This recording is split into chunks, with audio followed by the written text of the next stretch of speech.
So, there is a myth in Tibetan Buddhism in regards to the peacock. It says of the peacock that any of the poisons that it drinks will be used to make more colors in the fan of its tail.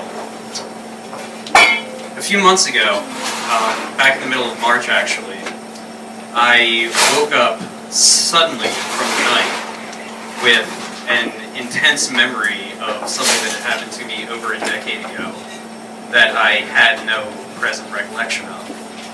What I had experienced was, in psychology terms, known as a delayed recall, when a memory is shut out of the conscious and then, without warning, shows up again. But for me, I had experienced it more as what I feel a dying animal must feel, in that it knows that something is coming. It can't feel it. It has no means of explaining that it's happening. It just knows that it needs to go someplace by itself and wait for it to happen. And it happened. Oh, it came out like an unconscious Cosmo Kramer. It just flew the door open and stormed into the room. And there it was. And there I was, assassinated, appropriately, in the eyes of March. But in that moment, in all of that fear, in all of that confusion, there was one thought that was present in my mind. And that thought was, fuck this. I decided that I was going to do something about this. I decided that I was going to do whatever I needed to do about this. Because if something this powerful, if something that could have affected me in this way wasn't even known to me, then fuck this.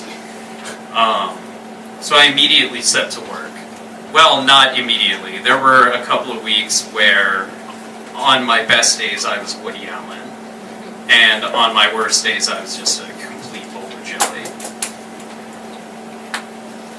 But I started figuring it out. I started researching it. I started putting plans together. I started doing things. And I found some things that have been helpful. CBT, EMDR, DEVO, and trying my best to feel like a BAMF.